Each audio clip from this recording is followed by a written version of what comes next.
of the We're week. live. Sure. Welcome. Yes, Waves Andres, of we the- should talk about. Tornado cash.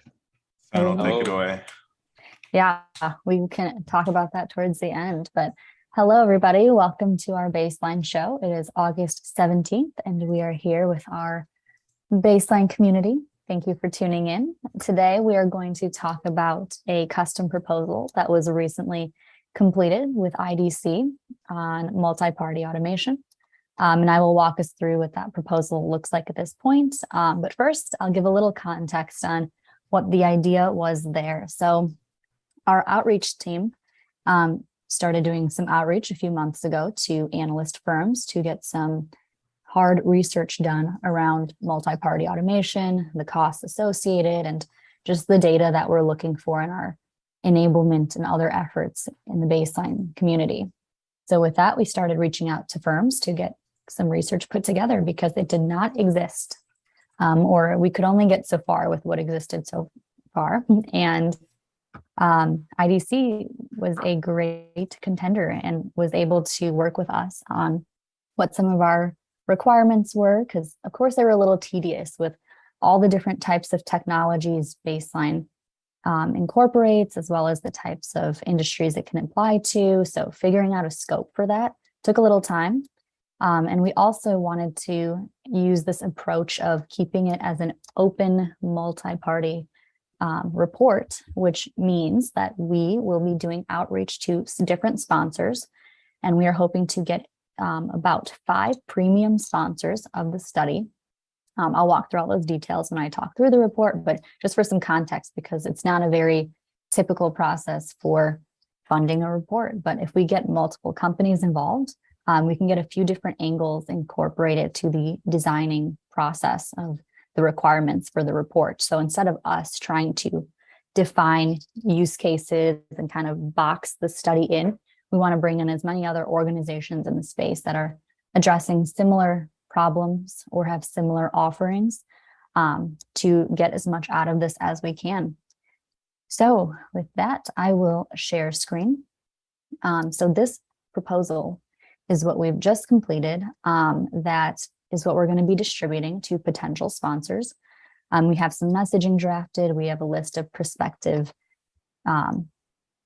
sponsors, which of course include our Baseline sponsors, because they are relevant to these types of problems that we're working on in their offerings. So here we go. Can everyone see my screen? Mm-hmm. Yep. Cool. And I'll kind of pause between things because any feedback from our community members on this call would be useful. If you have different ideas on how to approach this or tweak this, we are always open to suggestions. So the title of this would be something along the lines of spending on technology to support multi-party automation and transaction processing. Consensus mesh would be the primary driver of this report, just since we are working directly with the IDC to facilitate some of these steps. This is the contents within this deck. And these are some of the background and objectives. So of course, I won't exhaust this and read through it in full detail, but basically, the primary goals of this research would be to raise awareness and educate on multi-party automation workloads that are critical to business operations today, to investigate the drivers of multi-party automation and assess its growth in the coming years, and measure typical costs for maintaining, managing, and securing multi-party automation workloads, like what solutions are in place today that are doing so. So I just wanted to see what are this group's thoughts on some of those objectives. Are there any things you would tweak, or does this seem to kind of cover the broad range of the information we would want within the Baseline world?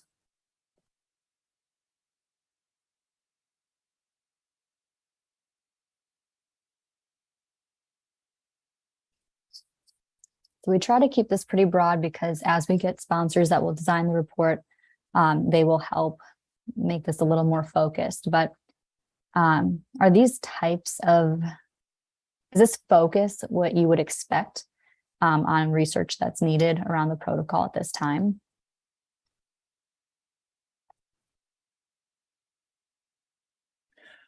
Maybe a corollary to number one is if they're doing it today, how are they doing it today? Is it predominantly a people-driven process through systems integration? If so, kind of what kinds of technologies, point-to-point, hub and spoke, messaging, etc., might be helpful.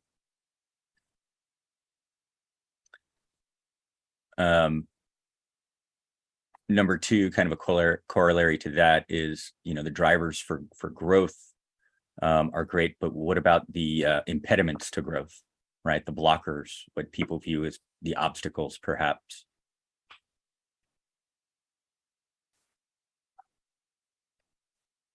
Yes, thank you. Yeah, I like that, the blockers. Yeah, Another actually, thing. that was. Go ahead, Go ahead, man. man. We say the same things. So I was just saying, I think on one of the original discussions, I had proposed that to include the blockers, the typical blockers that people see today for adoption of such things. But what came back from the IDC team was that then that would be hunting for actually everything that blocks our decision to go through in a company. So we will have to define some broad outline to it.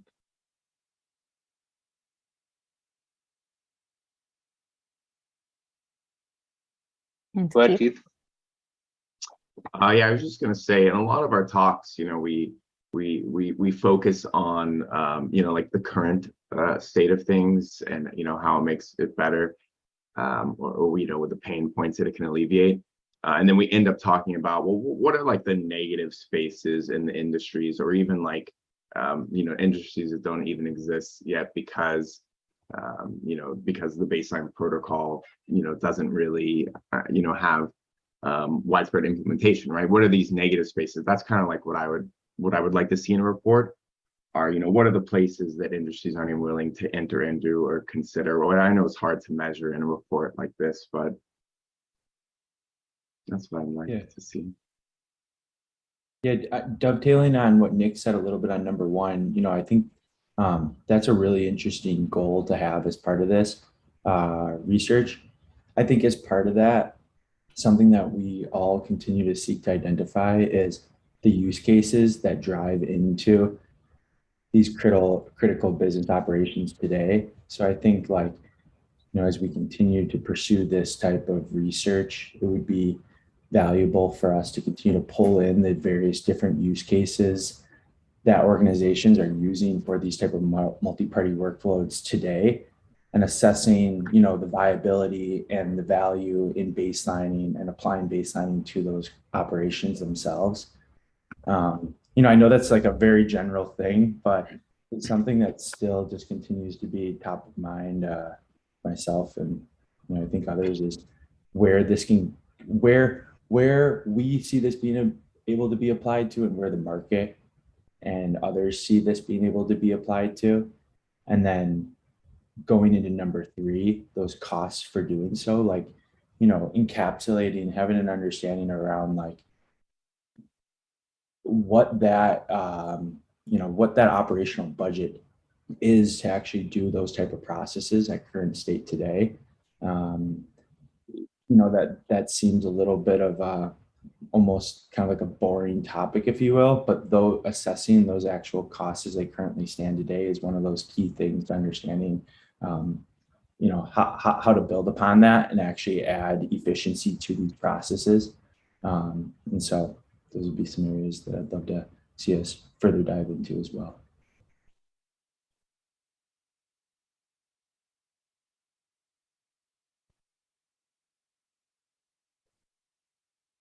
Oops.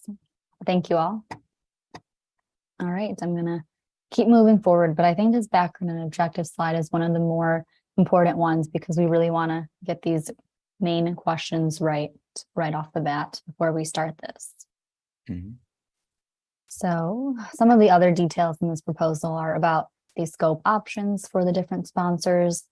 The overview of the scope is kind of identified again here with a little more detail on the types of research that would go on behind those main objectives, like interviews, surveys, and things like that. But this basic core research will be the main outcome of what we get. And then sponsors can also add on additional custom assets based on what they need, like info briefs, infographics, blog posts. For now, we are going to see what our outreach team can do with the materials, since we have a group of a wide range of skilled individuals that we can probably do some of our own analysis and reporting back afterwards. But these are also open to anyone who joins the study.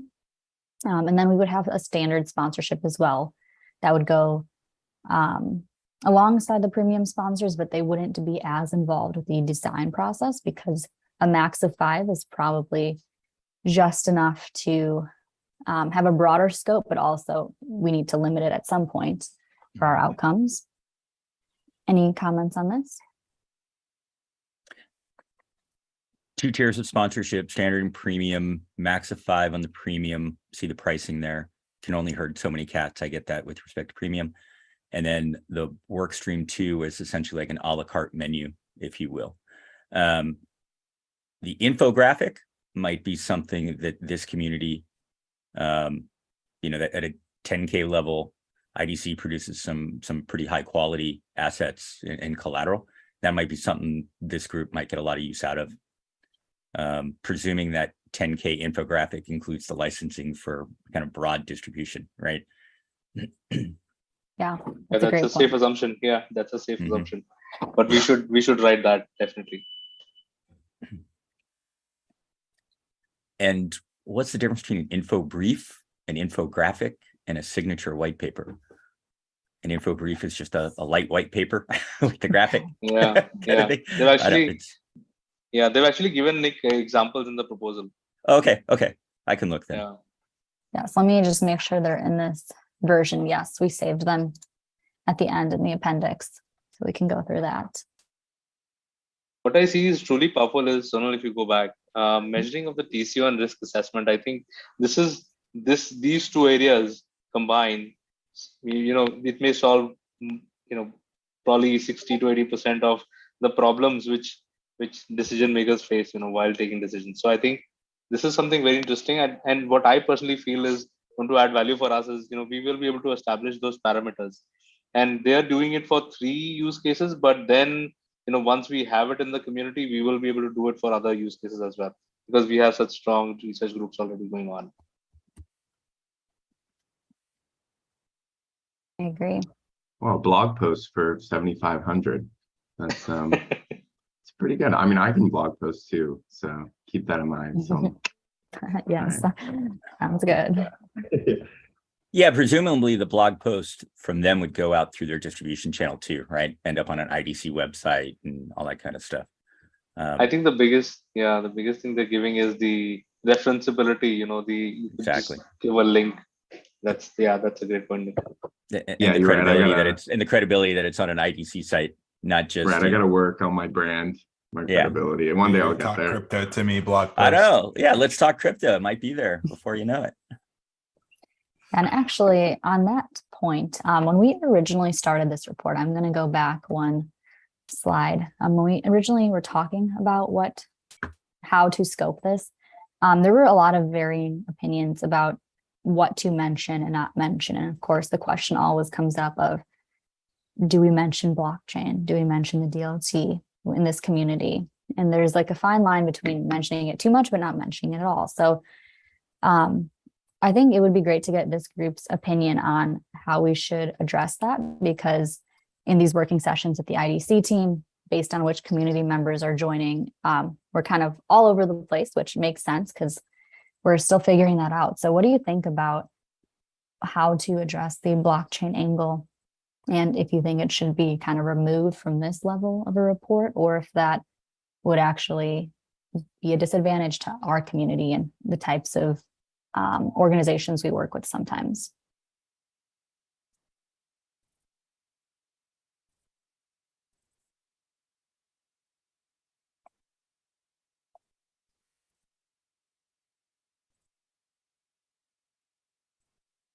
And along with that, like the topic of zero knowledge was mentioned, is do not mention that. That's just too much. But do you see it being something that needs to be weaved in? Absolutely. 100%. Yes, Maybe absolutely, but not named as zero knowledge. it, It must be perhaps privacy. indirect. Right, exactly. I was going to say perhaps indirectly through like the benefits or the attributes of the technologies, right? Privacy preservation, immutability, accessibility. I'm not sure what they are, but I think you get the point. Protection of business sensitive information, Right? Exactly. right? So you can say cryptographic protection of business sensitive information such as blah, blah. Customer records, partner records, financial statements, etc. PII. You don't even have to mention PII because some people Right. might not Yeah. even recognize that phrase. Yeah. Believe me, I'm like I've been shocked even recently more than once that people don't know some of the most basic things around data privacy, or the nomenclature at least.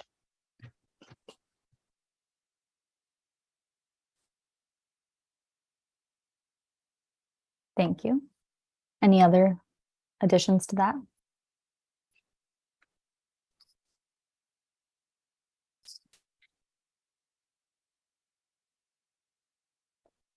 All right, let's keep moving forward. So this slide is just another version of the types of assets you can get out of this as a sponsor and how you can use them. So let's see if there's anything worth mentioning here. All right, I don't think so. Pretty similar to the last one, it's just a different view. The project schedule would be about 6 months, start to finish, with a kickoff and some onboarding of the sponsors. We would probably have some roundtables just to get on the same page. We would do some research, design, and planning. This would all be led by IBC, which would be very nice because they are the experts in the space. Execute research through the surveys and the other processes, which would take about 3 months total. Months 2 through 4, the analysis and modeling, and then the final deliverables. And then for anybody purchasing additional assets, that would get started towards the end of all of the data collection. All right, so just a little more on work stream 1. There would be in-depth interviews with 15 organizations. The main sponsors would be involved in helping identify key organizations, and they themselves would probably be most of them. And we would identify 3 typical multi-party automation workloads. Are there any thoughts there on ones you would definitely want to see, or that kind of broadly cover the space of multi-party automation from your lens? We see a lot of procurement and supply chain already in the baseline community. Do you want to like factor those out so that, outside of those, because we see them so much, or do you want to get more information about those? One of my concerns about, paying for a lot of good deep research is that they come back and tell you exactly everything you already know. And it's like, well, where was the value in that, right? They go from being kind of a research to a comedian, right? George Carlin was famous for saying, comedians don't make stuff up. They just come back and remind you of things you already think are funny. So anyway, you get the point. Yeah, that's a good question. I'd like to hear everyone's thoughts on that. So do you think that deeper research into a procurement example is needed? Or do you think with all the discussions we've had and resources that have been at least started within the community that we may have tackled that one? We may need to package it a little differently. And but yeah, what does everybody here think?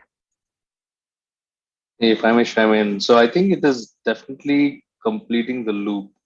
So one side is definitely identifying the problems and the cost involved, etc., with the inefficiencies. But what these guys will give us potentially is how does that change with introduction of baseline? And if that's not happening, then we should definitely revisit the scope. So one other thing that is to be considered, so I think supply chain, or it's like is we've only looked at that from a physical supply chain point of view. What is much more important, and actually is digital supply chains. Digital supply chains around communications and data. Right? They can be very long and very complex. Digital supply chains of bundled services. So you have multiple supply chains coming together, delivered in one product in real time, created in real time.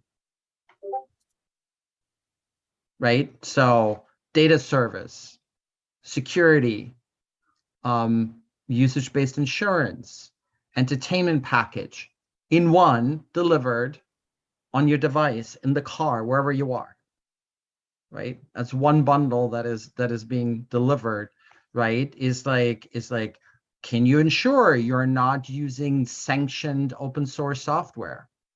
Proof, right? It's like, how can you do that, right? How can you ensure that the funds being used aren't tainted? Proof. How can you prove that the data does not travel through sanctioned countries?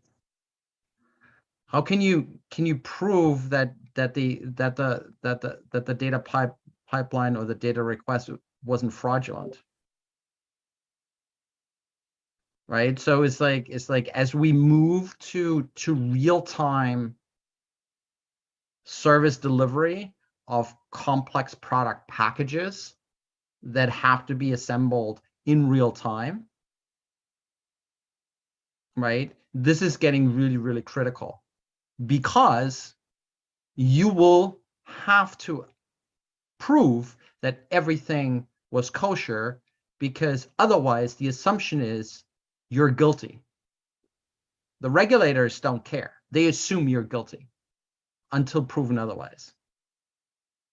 They just say, can you, this is a legal requirement. Can you prove this? No, I can't. All right, you're fined.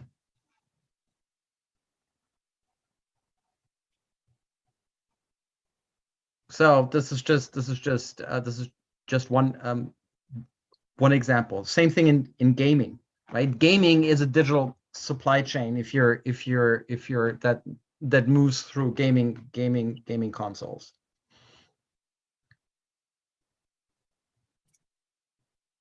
Right. That's an awesome example, actually, with gaming. Yep. Yeah, and I think what's important also is assess that.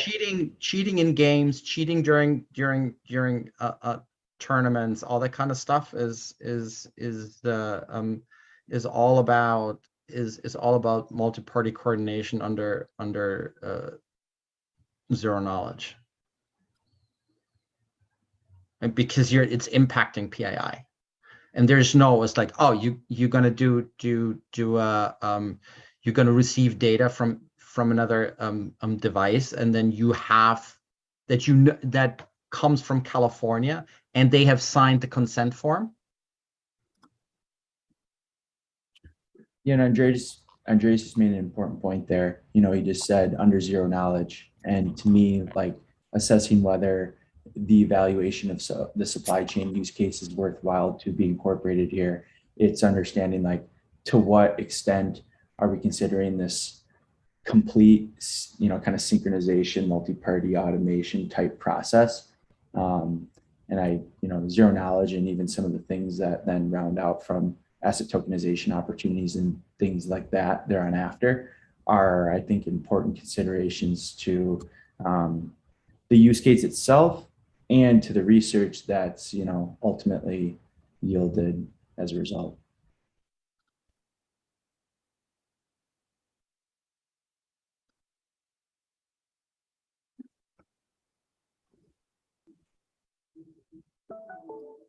Awesome. I know that's not necessarily a direct answer, but I do think, like, kind of that as we build out the background and objectives and kind of the scope of it, understanding like what's encapsulated as part of the research itself is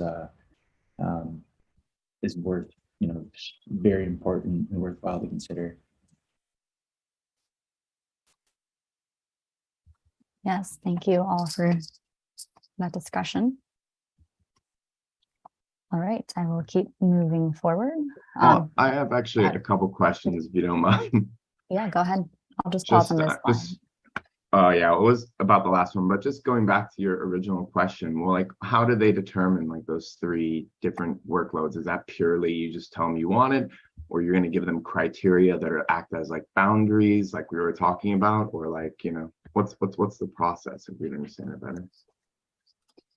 Yeah, so it looks Or are like, you going to go through that? Yeah, so these next 2 slides explain those things a little further. So just quickly, I'll go through the web-based survey. Someone asked a question in chat about what the N equals 600 means.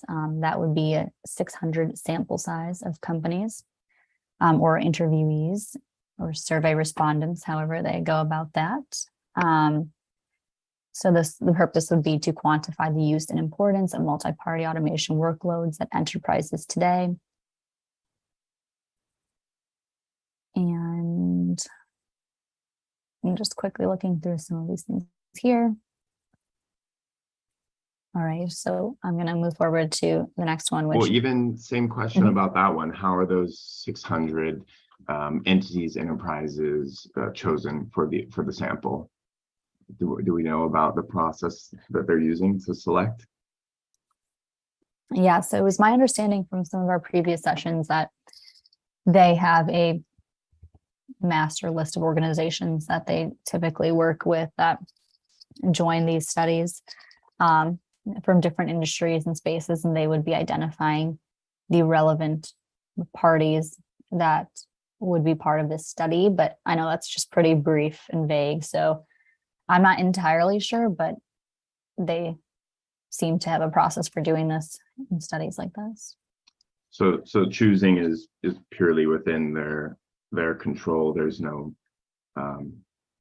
sway we have over criteria or anything. They just, what they've determined is pertinent for the study. Or yeah, I think the sponsoring organizations as part of some of that design, the design phase would be to help identify the types of organizations that should be involved in the surveys. Okay, cool. So they have input. All right. Mm-hmm. Yes. All right, so over to the next one, which includes more details on the 3 typical multi-party automation workloads, as well as the in-depth interviews with 5 organizations. I'll give everybody a moment to look at this. And here it says Consensus Mesh and IDC will collaborate on the interview guide, but it will be all the sponsors involved.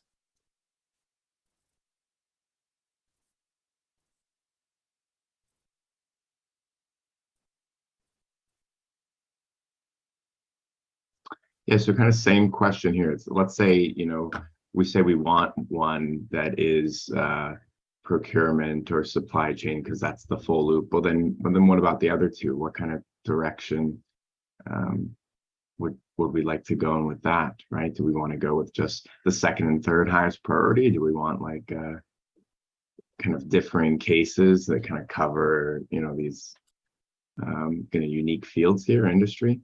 Andreas? My first question is, are we going to cut across all industries? Are we focusing on specific industries, or is it just like we're just grabbing whatever we have? Right, then we might have a representative cross industry, but not necessarily representative within an industry sample. So I don't. So that's a question that I have. What are the selection criteria and focus? Are we focused on specific industries? Well, with only 3 choices, 3 slots, what does it make sense to do? On 3 right? typical multi-party automation. Yeah, but how are you doing? So every industry has typical multi-party automation workloads, right? And they're not going to be the same. Mhm. So how So do you is that- determine? So how Is do you that law determine? here, Sonal? Is that law, the word typical, that there specifically have to be typical ones? Is that determined already, as Andreas is kind of thinking of? Yeah, that is not determined already. And as I said, it would be part of the design process. So everyone's thoughts here would be useful for that phase that we're starting next, what these typical processes would be. So what do you think, Andres? If they are typical, do we go with the three? If let's say they are able to be identified, let's assume that process works. Do we want to go with those three, the most typical archetypes? Is that the suggestion? So they are going to vary again across industries. So I would rather see if people can, the high level surveys, they can answer and say what's the volume, what's the volume, or how many people are involved, or how much money is spent on that process, right? So you can have a low volume, high people intensive, high cost multi-party process that is that's there because what you're doing mitigates super high business risk, right? So if you're doing like the Fed settlement overnight, the Fed settlement process in the overnight window, right, is a multi-party automation that happens once a day. So 365 times, that's not that, right? But processing times are on the order of picoseconds required. So, there's so is that, does that count? Does it not count? So the questionnaire initially, to even identify them, needs to have different types of process characteristics, right? Does it occur frequently? How many people are involved? How much does it cost? Is it to mitigate, a significant business risk? And then along those dimensions, you then do statistical analysis, right? Okay. Therefore, you need a lot of participants up front in order to get something sensible. So if you it's what you call a principal component analysis, right? And then you focus on those that are popping out.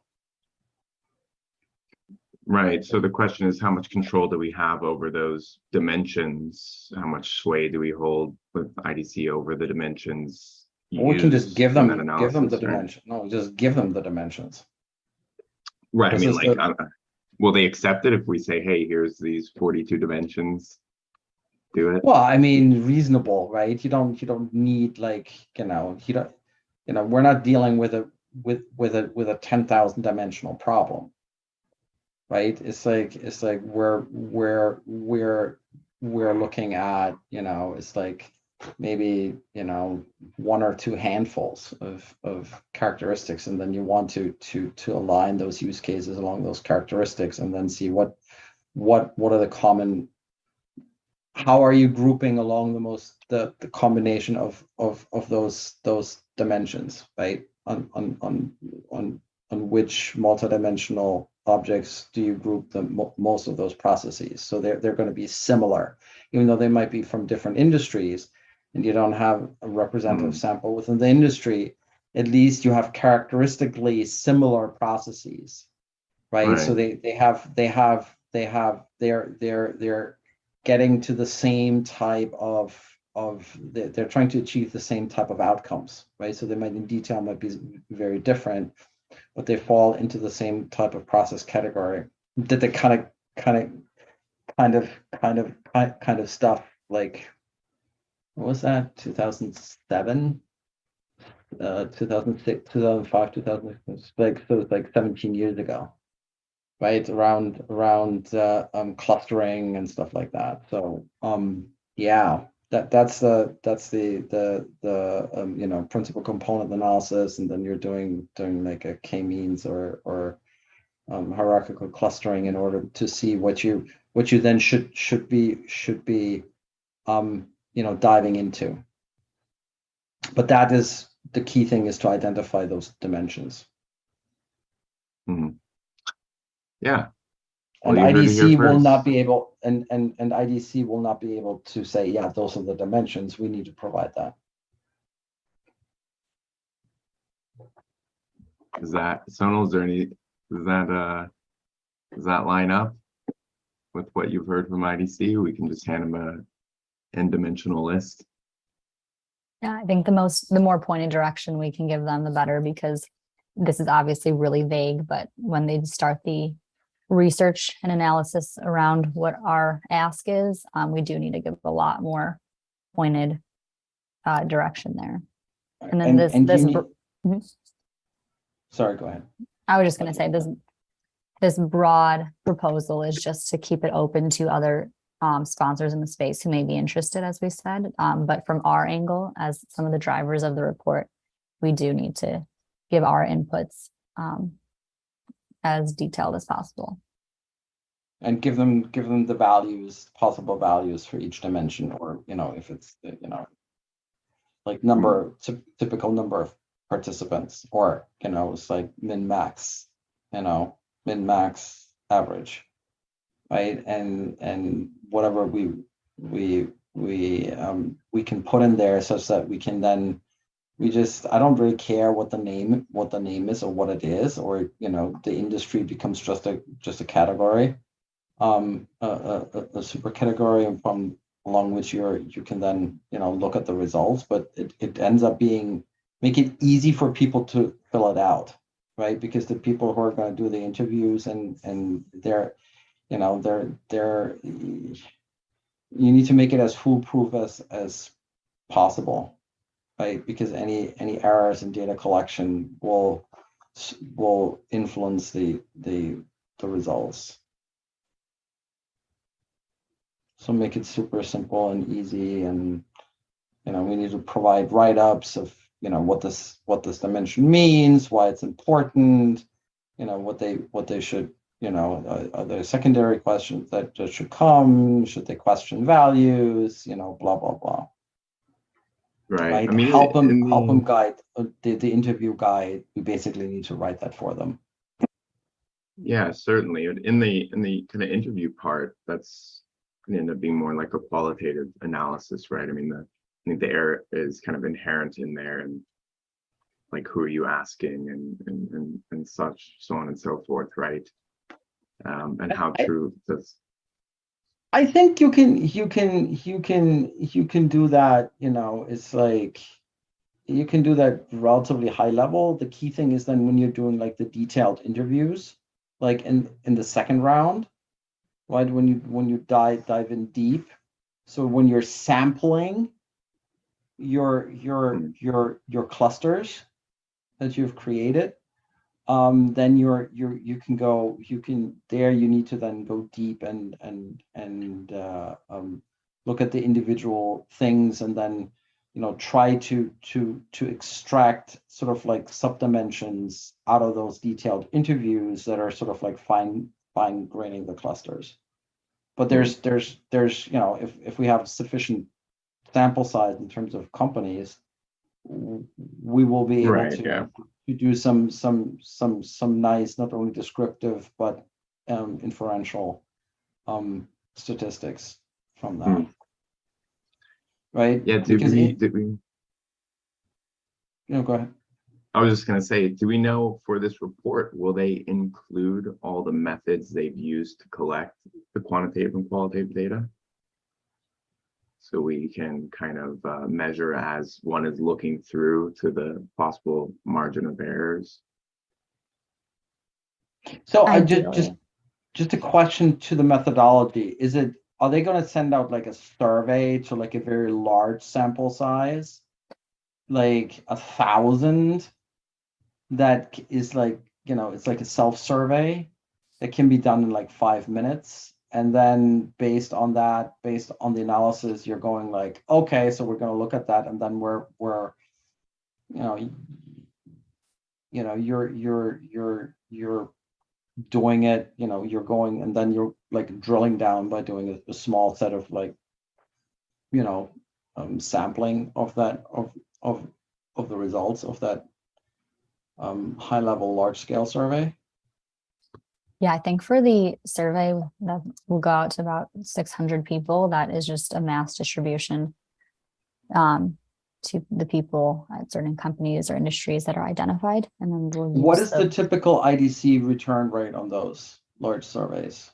Like, is it 2%, 3%, Question. 10%? I think if it's ones that they interact with often, it probably would be higher, right? If that's pulled from their master list or whatever it is that they. Yeah, I don't know. I mean, I don't know whether those are like, hey, fill this out, or hey, this is paid. We're paying you $50 if you fill this out. So I don't know. There are different models. No, it's like there are. Yeah. Right. So it's like Yeah. so I don't know what they're using. That would be questions to be asked, and what the typical return rate is, because if it's like 1%, like 6 returns, that's not exactly, if it's 10% and 60, you can start working with that a little, right? So Yeah, that's a great question that I can send to the team working on it. And I was under the impression that it would be 600 responses, but yeah, I guess I didn't consider that. So it's like, is that how many responses they guarantee? That would be great. Mhm. Versus this is how many they're gonna send it out to. I hope so. I hope it is. If they label as n equals, maybe they send it out to thousands more, and that's the minimal. They'll identify like the top 600 and use that and cut everything else off. My sense is that's how many they'll send it out to. So if you get like 60 back, that would be like an insane high response rate. Yeah. For $50 a pop. Yeah. I can send But out that's a great surveys. point. Yeah, again, it's like I don't trust any methodology that I've faked myself. Yeah, that's a good point. So I will get back to the group on that. And then Keith, with what you mentioned before as well about some of the methodology behind the analysis they provide. All of the sponsors do get access to all of the raw data and can use that themselves. There's a lot of ins and outs that I'm not fully aware of, but I'm sure are properly documented on how things can be used. But you do get to see all of that, which is nice. Yeah, that's cool. Raw data. Yeah, and a lot of these reports, I'm always wondering when I'm reading, I'm like, well, what methods did you use? They're, really important in kind of discerning, the certain statistics. Yeah, what the actual sample size is like, are you, it's like, oh wow, you're like assuming like a normal distribution when we know that is a very bad assumption for like business, right? Anyway, don't get me Don't get him started. Don't get him started. Honestly, guys. don't get me started. It's like yeah. But if you get the raw data, that's there's something to be said there at the very least. So. Well, if you have fat tails and you're undersampling the tails, then you're missing like some of the most important information, right? Sure. Right. So like stock markets are not normally distributed, for example. They're Pareto, at least in the tails. All right, so I'm going to breeze through some of the next slides, which are just about the the optional assets that a sponsor could add on to their package, which would be a white paper, which is all of our favorite form of viewing research, I would say. Well, it's one of the longer ones, but I think something like this would obviously be useful for our community. These types of resources are the ones that we used heavily to drive the enablement deck that was recently completed. But this would be a 12 to 16 page report, and it would include the distribution license, an info brief, which we briefly mentioned before, which is actually 10 to 15 pages. So I'm actually would like to see these slides side by side to really see the difference, but 10 to 15 pages, so equally as long and a little different.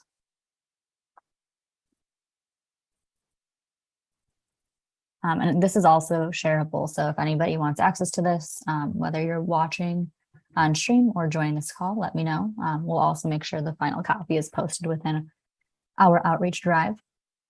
This infographic is what our actual probable favorite method of seeing data the quickest way possible. I mean, I know this is something we've talked about in the past in the community, is infographics on different focuses would be useful if they were produced by the outreach team. And these are things that we'll have organizations constantly ask for, just basic questions around what can baseline be applied to? What does it solve? And a form like this would probably be very useful. Of course, we could use the data to create some things ourselves. A blog. So pretty concise summary. Videos. Lucky for us, we do these every week, so I'm sure we will have no shortage of these. An analyst speaker. And then here's the project team that we are working with at IDC. So it's a wide range of departments that they fall within, which was actually a really unique experience because our engagements with IDC started with me calling analyst firms one day. And I got in touch with Brian, who's actually not on this project team, interestingly, but he's leading the report and he's in the financial services sector of IDC. And when I was explaining baseline and what I'm looking for, and then of course for my day job is from Consensus Mesh, it was just a little confusing and hard to explain exactly where our needs would fall. So these are our IDC teammates that would be helping us. So it's just cool to see where they fall. Like Lynn is in the data as a service space. We still have a financial asset insights person.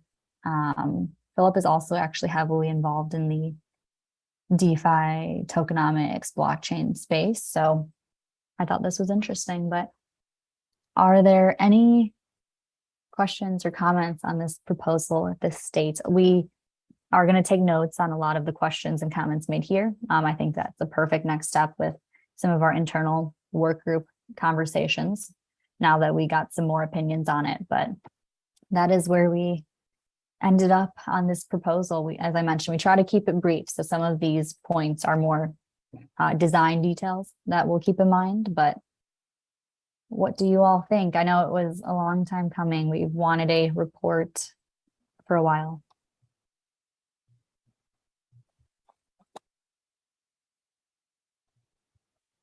I think it's wonderful.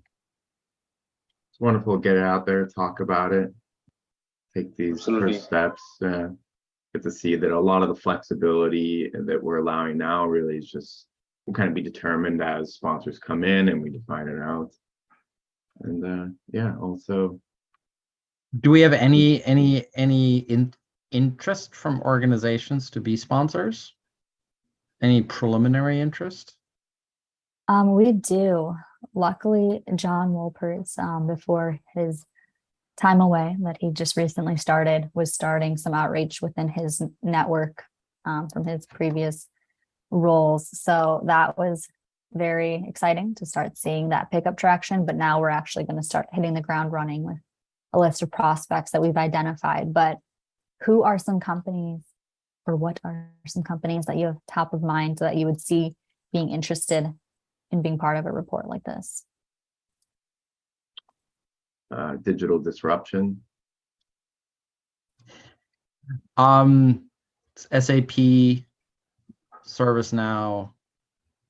You know, there would be you know, you might you know, it might be interesting to also reach out to not only within the baseline community, but other, you know, we have, you know, relationships with MEF and Mobi. So we can ask their membership if there's interest to sponsor that, because it's definitely a big topic in the mobility space as well as in the telco space. So, you know. there might be some interest there to just broaden the base of potential sponsors. I know you said telco space, but it sounded like taco space to me for a second. Well, tacos is obviously that's you know, the privacy no-brainer. preserving is like is and it's very, and it's like multi-party coordinate, you know, it's like making a taco is multi-party coordination. And if you blindfold them, then it's we all privacy close our preserving. eyes. Yeah, exactly. I think that would be that I would actually pay for that.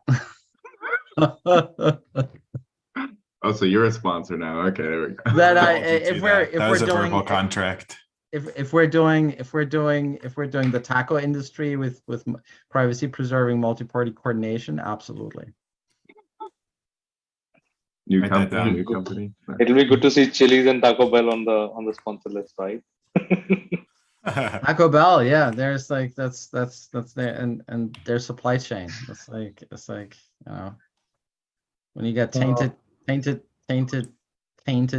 meat somewhere, that's not a fun thing. You know, Little League baseball team, you know, it's like in hospital after visiting Taco Bell. You know, it's like not the headline, not the headline you want. Yeah. I don't know, I might have They're missed just trying it, to but celebrate their win. Yeah, it's like, and then you know, it's like all kinds of like bad stuff happened. might have missed it, Sonal, but when is the group trying to have this kind of crowd embedded by? Yes, so I think we're ready to start outreach now. This was one of the first steps of starting to externalize Yeah. it. So Do you have any idea when the research, you know, granted everything goes to plan, might begin? I know that you gave that kind of project outline. yeah, so I think if we kicked this off now, so let's say it's mid-September or August right now. Let's say it's September to give us a little wiggle room. But I think ideally we would start the research design and planning in October at the latest, or around mid-September. So if we can get our sponsors in within the next 4 weeks, also accounting for a lot of people being on vacation since it's August, but that would be ideal. And then from about 6 months from now, which would be February, we could start 2023 off strong with the release of this report. Thank you.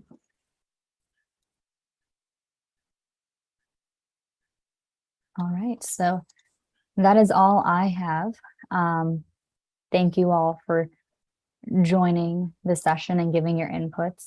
That was really valuable, I must say, because as I said, we've had working group sessions for a while now, a couple of weeks, but drilling down to this document took a lot of efforts and just really circling back and asking questions over and over again about what the scope needs to be, and explaining to an external party what we're looking for, because it's not the easiest. But then also this idea of opening it up to other organizations and making this report something that could be useful to all sorts of other companies was a great realization we had, versus just trying to keep it as a baseline thing and only covering our view from it. So we're very excited about this. And if anybody is interested in joining the working group on this, or has ideas on companies we should reach out to for sponsorship, or is part of a company that would be interested in sponsoring, please reach out. If you go on the baseline-protocol.org, you will see our community email listed, and contact us or reach out via Slack, and we'd love to give you more information and get you looped in. And with that, thank you all for joining our live studio here. Happy Wednesday and have a great rest of the week. Yeah, thank you. Thank you, everyone. Looking Thank you. forward to Thanks, talking about everyone. reaching out. Yes, thank you. Yeah, Guy mentioned some Mountain Dew ZK Blast coming in our future, perhaps. because was no that one knows. moment? What No was one that? knows what's in that. What was that? What was that thing about the barbecue? I forgot. What was that? Was it the sponsor, that league sponsor? What was that? The horseshoe league? Right? What's that Kentucky sponsor? The Forgot. bad Oh, league. Johnsonville Brats. Is Oh, that? are you talking about Johnsonville cornhole? Brats? Yes, Yeah, Wait, exactly. sponsored by Johnsonville. For like 10 straight Johnsonville seconds. Brats. What is going on? Lambda threw a bunch of panic errors or something. Yeah, it was a panic error. I'm like, I got confused because it's like, because I consider Johnsonville Brats as a product under zero knowledge. You